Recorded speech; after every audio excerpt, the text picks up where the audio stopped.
I am an undergraduate. I'm one of the undergraduate fellows, and I am double concentrating in neuroscience and a philosophical inquiry through creative forms, which is an independent concentration.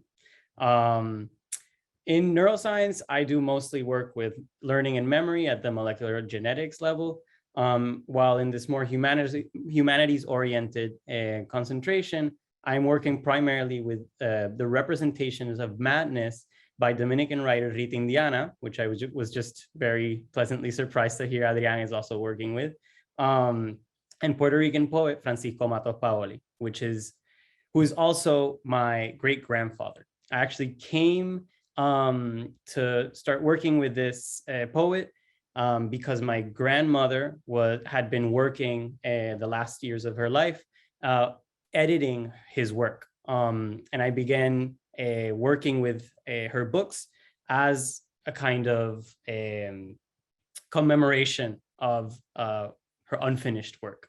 I'm interested specifically in how madness is used politically in Puerto Rico, especially in the 1950s, with the nationalist and independent struggle, which my great-grandfather was a part of and was incarcerated because of. In prison, he develops a psychiatric condition, which is deemed terminally ill.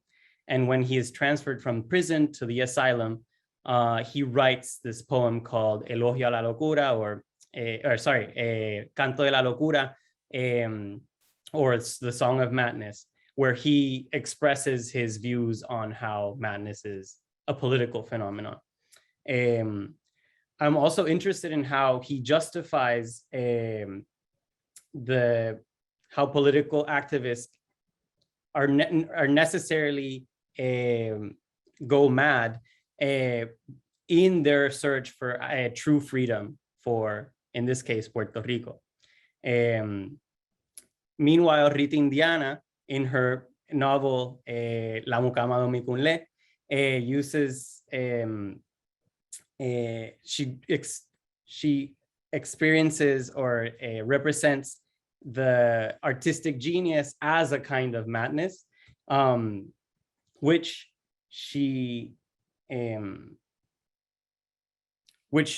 gives kind of this space for delocalized experience of the Caribbean, which echoes the word that we use for madness in Spanish, locura, which comes from locus or placement in Latin.